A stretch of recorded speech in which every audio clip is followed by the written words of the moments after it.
This is the concluding part of our current discussion of what we were told when we were younger, but later grew up to understand that they were not true.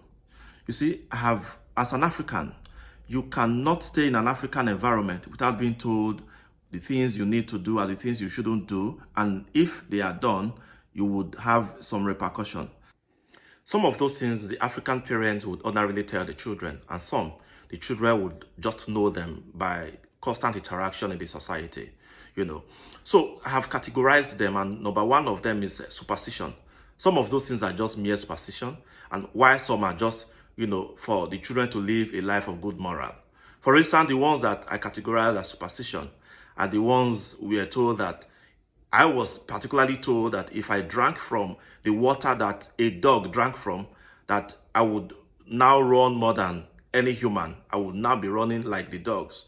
So I drank from a particular cup a dog drank from a certain time, and I took last in the race.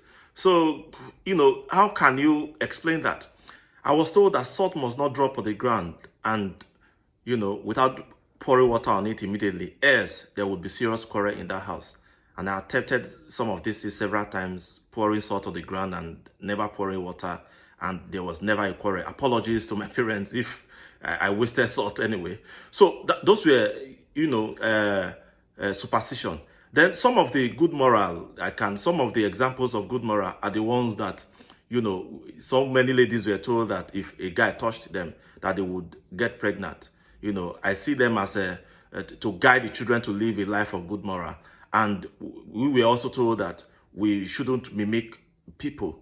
For instance, not that we shouldn't mimic good people. We shouldn't mimic those, for instance, who were disabled or probably having some challenges, physical challenges. We shouldn't mimic them.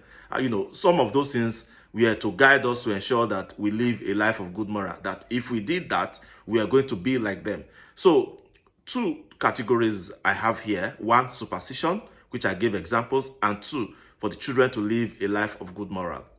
So some of those things are being told in African environments so that the children can come up with good moral and to live a good life, and just to believe things that even they themselves, our parents, just believed without trying to find out why they were just obeying them.